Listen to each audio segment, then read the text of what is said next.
उपासना कार्यक्रमामध्ये आपले हार्दिक स्वागत. प्रियानो, असं म्हटलं जातं की प्रार्थना ही देव आणि मानव यांना जोडणारा एक पूल आहे. प्रार्थना म्हणजे देवाबरोबर बोलणे. कदाचित अशा कितीतरी विविध प्रकारांनी आपण प्रार्थना काय आहे हे शब्दबद्ध करू शकतो. आजच्या अध्ययनात आपण हिजकिया राजाविषयी पाहणार आहोत, ज्याला एक प्रार्थना योद्धा म्हणूनही ओळखले जाते. तर मग चला प्रियानो, आपण आपल्या अध्ययनाची सुरुवात करूया. श्रोत्यानो, इतिहासाचे दुसरे पुस्तक ह्याचं आम्ही अध्ययन करीत आहोत. आज 32वा अध्याय आणि 33वा अध्याय ह्याची काही वचने आपण अभ्यासणार आहोत.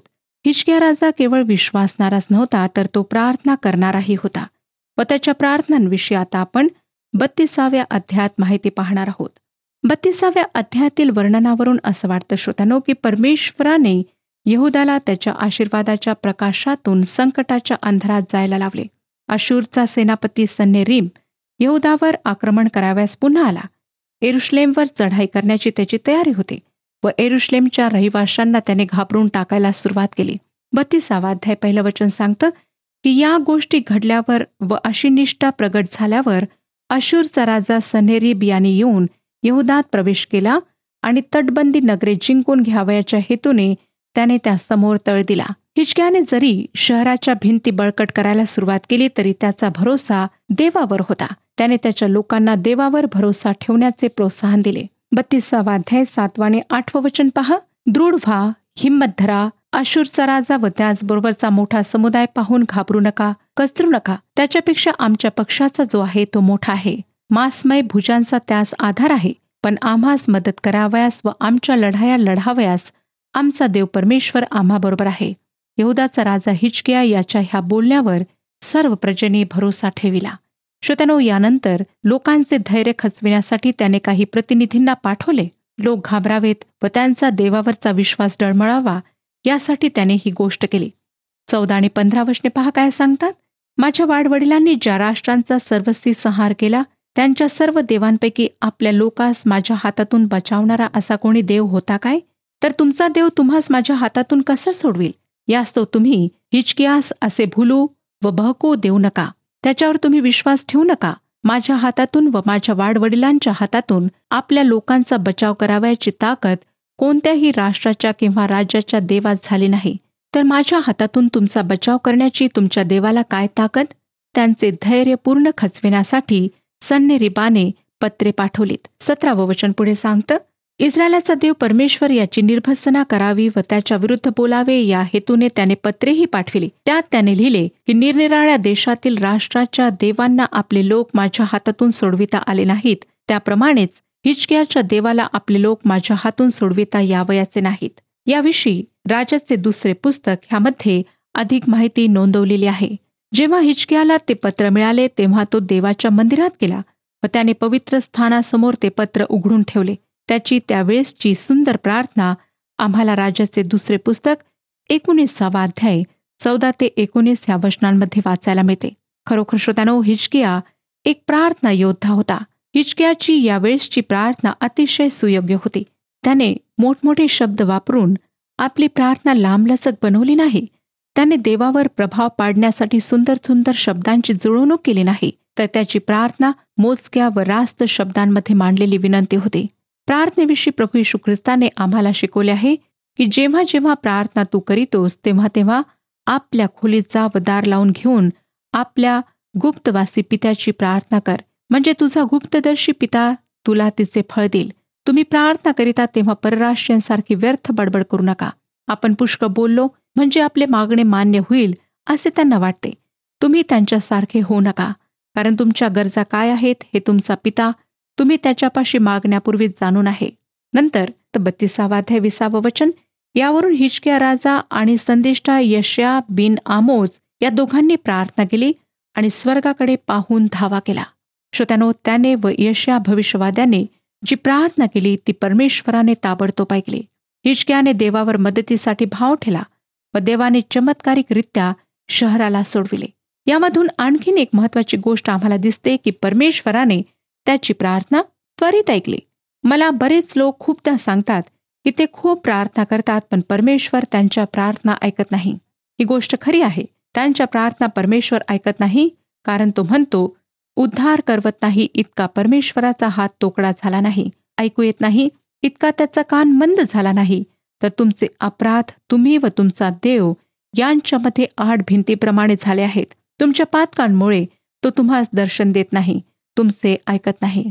होय श्रोत्यानो, ख्रिस्ताच्या रक्ताद्वारे म्हणजे त्याच्या वधस्तंभावरच्या मरणाद्वारे जर आमचे व देवाचे संबंध सुरळीत झाले असतील, तर आम्ही देवाचे पुत्र व कन्या बनलो आहोत. आमचे अपराध आता त्याच्या व आमच्यामध्ये अडखण असे राहिले नाहीत. म्हणून आम्ही ख्रिस्ताच्या नावात त्याच्याजवळ जे मागू तो ते आम्हाला अवश्य देतो. परंतु तारण झाल्यानंतरही आम्ही पूर्वीच्या जुन्या पापी स्वभावानुसार परमेश्वराजवळ काही गोष्टी मागू, तर तो आमच्या प्रार्थना ऐकणार नाही. म्हणून अवश्य आहे की आम्ही आमच्या पापांबद्दल प्रथम पश्चाताप करावा. परमेश्वर हिजकियाच्या मदतीस ताबडतोब आला, कारण संकट समयी हिजकियाने देवाच्या साह्यावर भरोसा ठेवला.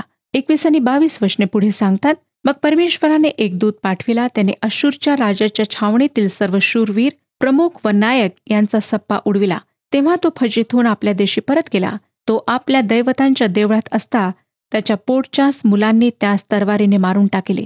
या प्रकारे परमेश्वराने हिजकियास व यरुशलेमकरास अश्शूरचा राजा सन्हेरीब याच्या हातातून व इतर सर्वांच्या हातातून बचाविले, आणि तो त्या सर्व बाजूंनी मार्गदर्शक झाला. मोठ्या चमत्कारिक रीतीने, मोठ्या सामर्थ्याने परमेश्वराने त्यांची सुटका केली. हिजकियाच्या जीवनात एक कठीण परिस्थिती उद्भवली. 24 वचन पहा काय सांगतं. त्या समयी हिजकिया आजारी पडून मरावयास टेकला. त्याने परमेश्वराची प्रार्थना केली. तेव्हा त्याने त्याजशी भाषण करून त्यास एक चिन्ह दिले. राजाचे दुसरे पुस्तक आणि 20व्या अध्यायात हिजकियाने भिंतीकडे तोंड करून प्रार्थना केली व तो रडला अशी नोंद आहे. मृत्यूला सामोरे जाणे ही गोष्ट प्रत्येकासाठी कठीण असते. जरी एक दिवस मृत्यूला आमच्यापैकी प्रत्येकाला सामोरे जायचे आहे हे आम्हाला पक्के माहीत असले, तरी प्रत्यक्ष मृत्यू समोर उभा राहिल्यावर सर्व अवसान गळून जाणे साहजिक आहे. सध्या उपभोगत असलेला आनंद, जीवन रस, आपल्या प्रियजनांचा सहवास सर्व सोडून या देखण्या सुंदर जगातून अदृश्य व्हायचे हे सत्य पचवणे फार कठीण असते.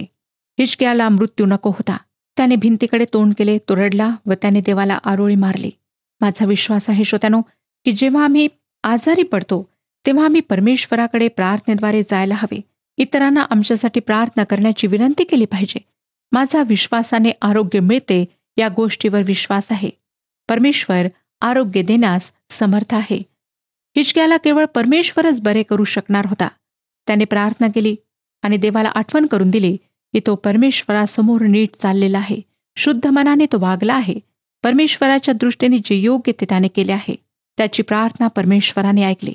त्याच्या गळवांवर अंजिराची चांदकी लावली. तो कदाचित कर्करोग असावा, काहीही आजार असो, परमेश्वराने त्याला आरोग्य दिले. त्याच्या आयुष्याची 15 वर्षे त्याने वाढवली. 32 अध्याय 25 आणि 26 वचन पहा. पण हिजकियाने आपल्यावर झालेल्या उपकाराची फेड केली नाही. त्याचे हृदय उन्मत्त झाल्यामुळे त्याचवर, यहूदावर व यरुशलेमवर कोप झाला. तथापि हिजकिया आणि यरुशलेमकर आपल्या हृदयाच्या उन्मत्ततेविषयी अनुताप पाहून नम्र झाले, म्हणून परमेश्वराचा क्रोध हिजकियाच्या काळात त्याचवर भडकला नाही. जेव्हा आम्ही अतिहट्टीपणाने परमेश्वरासमोर धरणे धरतो व त्याच्यासाठी आम्ही काय काय केले याचा पाढा वाचून त्याला उपकृत केल्याचे दाखवतो, तेव्हा परमेश्वर आमच्या प्रार्थना आमच्या इच्छेनुसार ऐकतो. पण त्या प्रार्थना ऐकल्यानंतर आम्ही त्याच्या उपकारांची फेड योग्य प्रकारे करतो काय? हिजकियाची प्रार्थना देवाने ऐकली, मग त्याचे हृदय उन्मत्त झाले. त्याला स्वतःविषयी गर्व वाटू लागला. त्याने आपल्यावर झालेल्या उपकाराप्रमाणे फेड केली नाही. आम्हाला जेव्हा परमेश्वर आमच्यावर उपकार करतो, जेव्हा तो आमची मदत करतो, तेव्हा त्याचे उपकार मानणे फार आवश्यक आहे.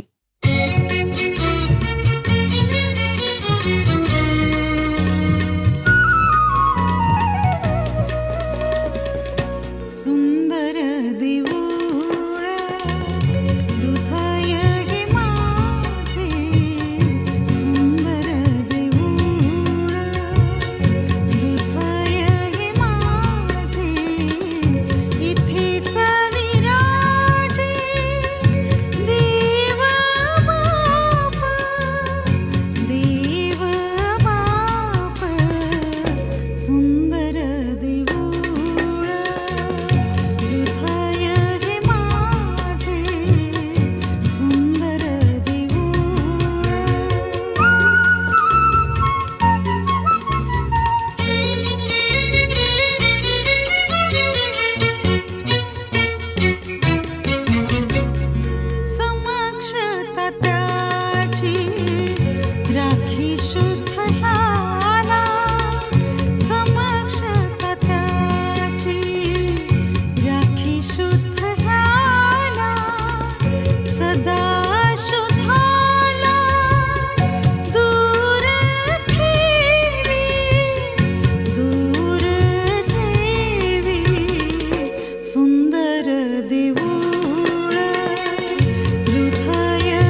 27 वचन पहा.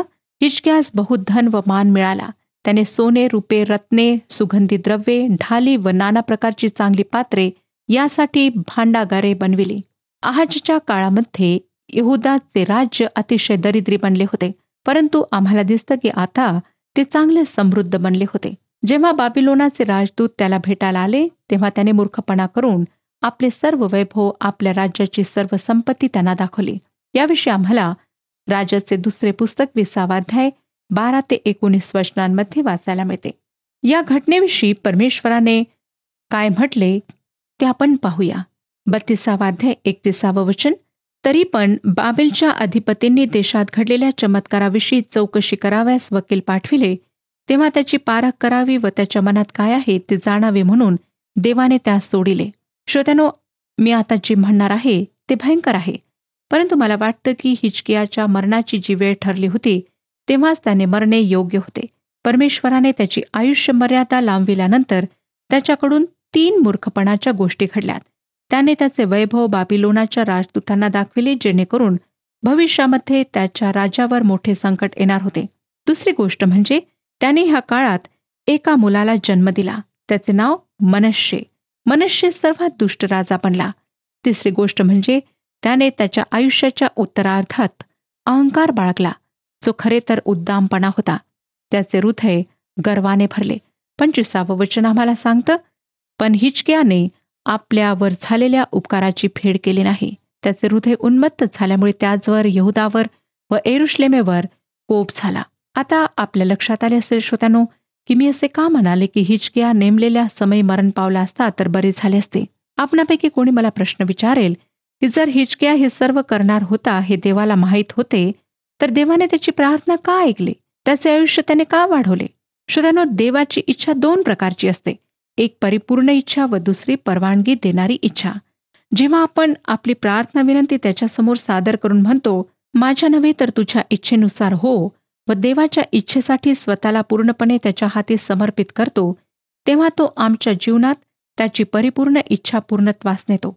परंतु जेव्हा आम्ही देवाजवळ एखाद्या विनंतीविषयी अत्याग्रह धरतो, तेव्हा परमेश्वर त्या विनंतीविषयी त्याची परवानगी वजा इच्छा आमच्या जीवनात होत येतो. परंतु लक्षात ठेवा की ती देवाची परिपूर्ण इच्छा नसते. त्यामुळे त्या इच्छेमुळे आम्हाला आशीर्वाद प्राप्त व्हायच्याऐवजी अनेक समस्याच आमच्यासमोर उभ्या राहतात. श्रोत्यानो, म्हणून आम्हाला परमेश्वराची इच्छा जाणून घ्यायची असते. परमेश्वराच्या इच्छेला आमच्या जीवनामध्ये आम्ही प्रथम स्थान द्यायला हवे. परमेश्वर आमच्या अयोग्य प्रार्थनांची उत्तरे कधीकधी देतो यासाठी की त्यातून आम्ही स्वतःचा मूर्खपणा समजावा व परमेश्वराला अधिक समर्पण करावे, जेणेकरून त्याची परिपूर्ण इच्छा आमच्या जीवनात पूर्ण व्हावी, जी आमच्यासाठी आनंद व आशीर्वाद निश्चित आणू शकते. हिजकियाने स्वतःच्या मृत्यूविषयी देवाची परिपूर्ण इच्छा समजून तिच्यासमोर मान झुकवली नाही. त्याने आयुष्य मर्यादा वाढविण्यासाठी देवाजवळ अत्याग्रह धरला व स्वतःला व विशेष करून देशाला मोठ्या संकटात त्याने टाकले. म्हणूनच आम्ही देवाच्या इच्छेविषयी विशेष रीतीने जागरूक असायला हवे. त्यानंतर 32 आणि 33 वचने पहा. हिजकियाची बाकीची कृत्ये व सत्कृत्ये संदेष्टा यशया बिन आमोज याच्या दृष्टांत ग्रंथात आणि यहुदा व इस्रायल यांच्या राजाच्या बखरीत लिहिली आहेत. हिजकिया आपल्या पित्राजवळ जाऊन निजला. त्यांनी त्यास दावीद वंशाच्या कब्रस्थानातील उंचवट्यावर मूठमाती दिली. तो मृत्यू पावल्यावर सर्व यहुदी व यरूशलेमकर यांनी त्याच्या संबंधाने आदर दर्शविला. त्याचा पुत्र मनश्शे हा त्याच्या जागी राजा झाला. श्रोत्यानो, मनश्शे हा फार वाईट राजा होता. इतिहासाचे दुसरे पुस्तक 33व्या अध्यायाची मध्यवर्ती कल्पना आहे मनश्शेची वाईट कारकीर्द. आपण पाहिले की आजारामुळे हिजकिया मृत्यूशय्येला गेला होता, परंतु त्याने देवाची प्रार्थना केली व त्याच्याबरोबर यशानेही प्रार्थना केली. त्याच्या शरीरावर कसलेसे फोड आले होते, ते कदाचित कर्करोगामुळे असावेत. देवाने ते फोड बरे केले व त्याची आयुष्य मर्यादा 15 वर्षांनी वाढवली. देवाने प्रार्थनेचे उत्तर म्हणून 1 कृपा पुरविली. परंतु ह्या गोष्टीकडे जर त्यानंतरच्या इतिहासाच्या पूर्ण प्रकाशात पाहिले तर असा प्रश्न उद्भवतो की त्याची आयुष्य मर्यादा वाढवणे ही खरोखर चांगली गोष्ट होती काय?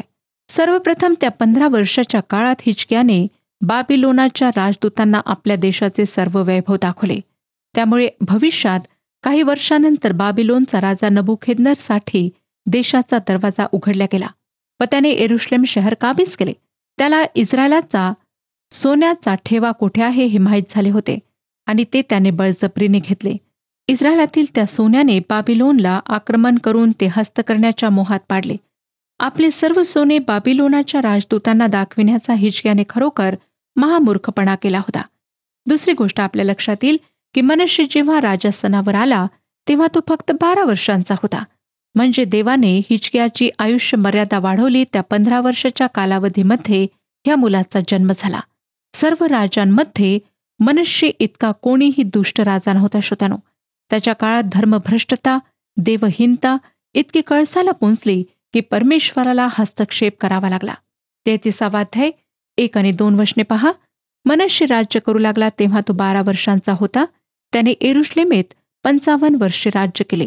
इस्रायल लोकांपुढून परमेश्वराने ज्या राष्ट्रास घालून दिले होते त्यांच्या अमंगळ आचाराप्रमाणे परमेश्वराच्या दृष्टीने जे वाईट ते मनश्शेने केले. ही गोष्ट विलक्षण आहे, होय ना श्रोत्यानो? हिजकिया सर्वात चांगला राजा होता व त्याच्या नेतृत्वामुळे देशात संजीवन आले. त्यानंतर त्याचा मुलगा राजस्थानावर आला आणि तो सर्वात वाईट राजा होता. ह्याचे स्पष्टीकरण कोणाला करता येईल? मी तुम्हाला एक गुप्त गोष्ट सांगते. मलाही ह्या गोष्टीचे स्पष्टीकरण करता येत नाही. श्रोत्यानो, माझ्या भोवती अनेक गोष्टी अशा घडत आहेत की त्यांचे मला स्पष्टीकरण देता येत नाही. मधून माझ्या कानावर एक गोष्ट नेहमी येते की चांगल्या ख्रिस्ती कुटुंबामध्ये चांगले आईवडील असताना त्या कुटुंबातली मुलगी किंवा मुलगा आईवडिलांविरुद्ध बंड करतो. अशी आईवडिलांबरोबर बंड केलेली, वाईट मार्गाला जाणून बुजून गेलेली अनेक मुले आम्हाला दिसतात व त्यावरून आपण एक निष्कर्ष काढू शकतो की ही मुले उपेक्षित होती. त्यांच्या घरी त्यांच्याकडे फार दुर्लक्ष करण्यात आले. त्यांचे आईवडील देवहीन, भौतिक सुखाच्या मागे लागलेले व सतत भांडणारे असावेत किंवा त्यांचे आईवडील घटस्फोटित असावेत. स्वार्थीपणा व स्व त्यांच्या घराचा केंद्रबिंदू असावा. अशा घरामध्ये ह्या मुलांना पुरेसे प्रेम मिळाले नसावे. त्यांच्या भावना, विचार, कल्पना, महत्वाकांक्षा कोणी समजून घेतल्या नसाव्यात. म्हणून ही मुले बंड करून घराबाहेर पडली असावीत. श्रोत्यानो, अशा मुलांचे बंड करणे आपण समजून घेऊ शकतो.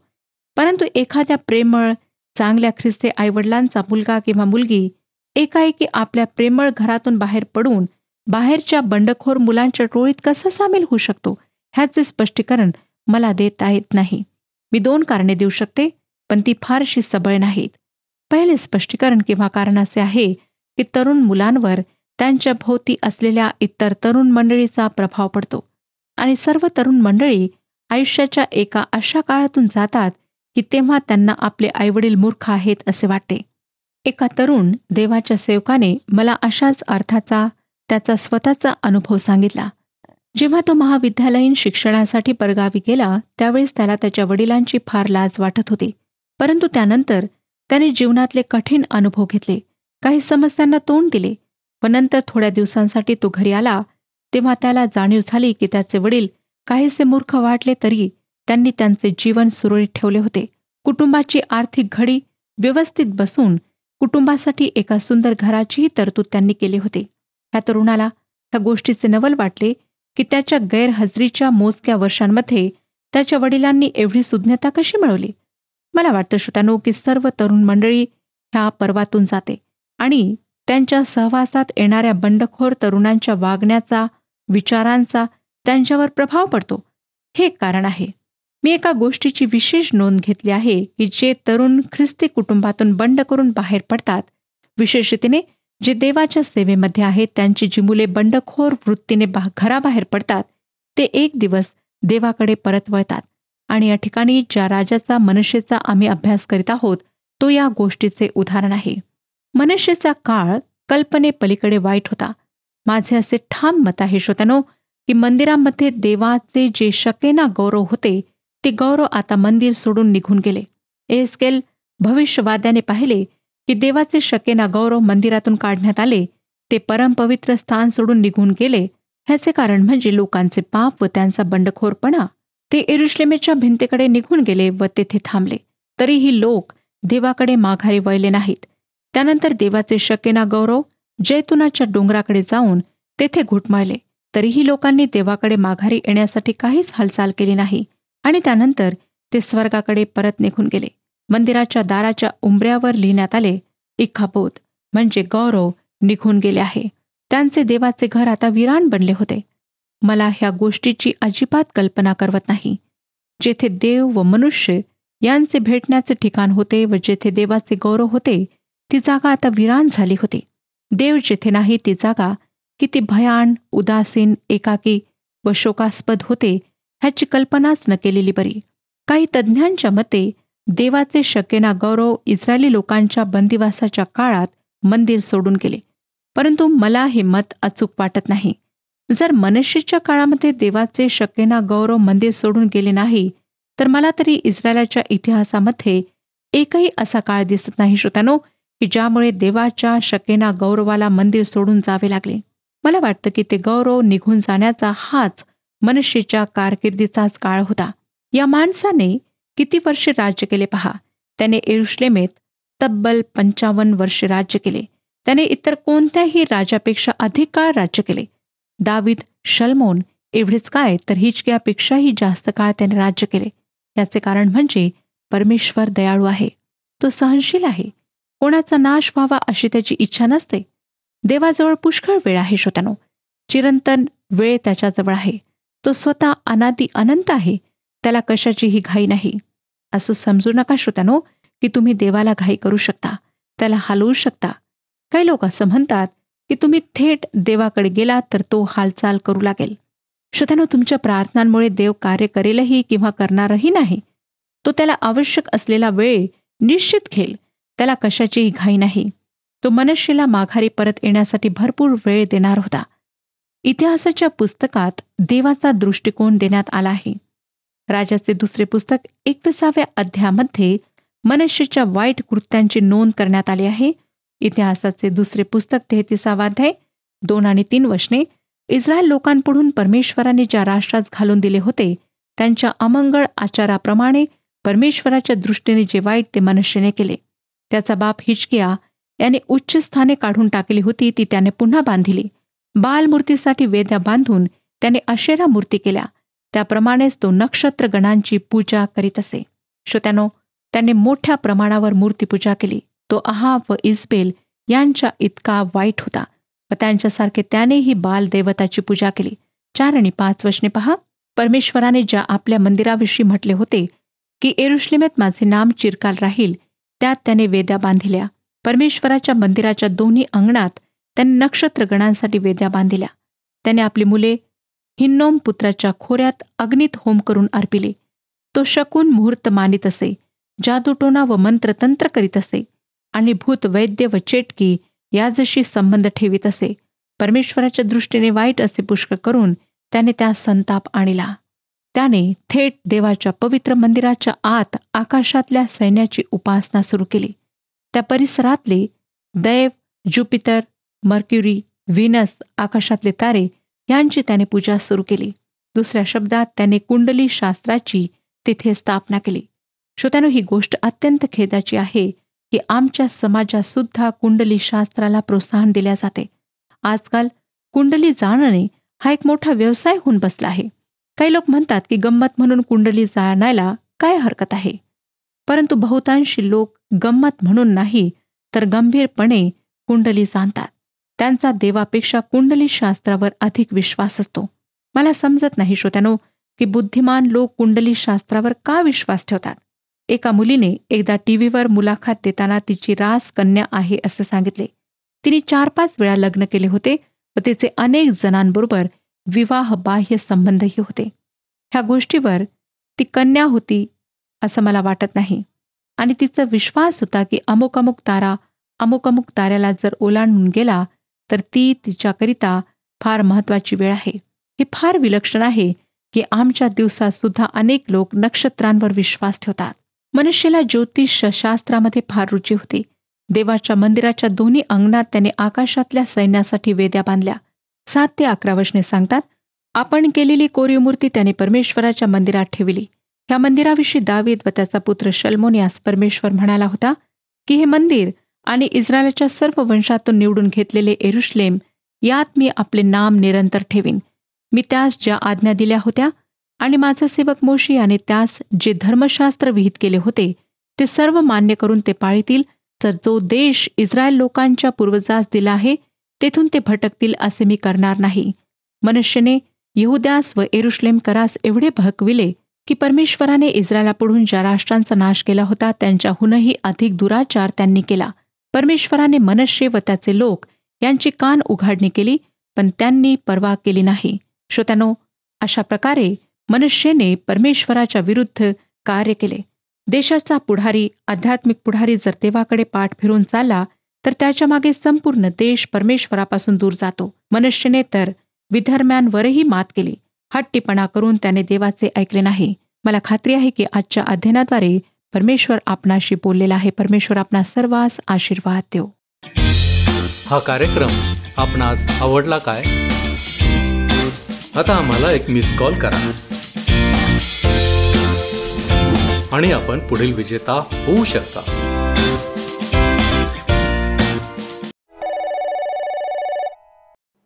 प्रियांनो, प्रार्थना ही देवाला उद्देशून केलेली विनंती असते. प्रामाणिक अंतःकरणाने केलेली प्रार्थना देव नक्की ऐकतो, याचे उदाहरण आज आपण पाहिले आहे. आमचे जीवन अधिक प्रार्थनामय करण्यासाठी आम्हाला प्रयत्न करावे लागतील. आपण तयार आहात काय? देव करो आणि आपणास अधिक प्रार्थनाशील होण्यासाठी देवाचे साह्य आपणास लाभो. आपला प्रभू येशू ख्रिस्त याची कृपा तुमच्या आत्म्याबरोबर असो.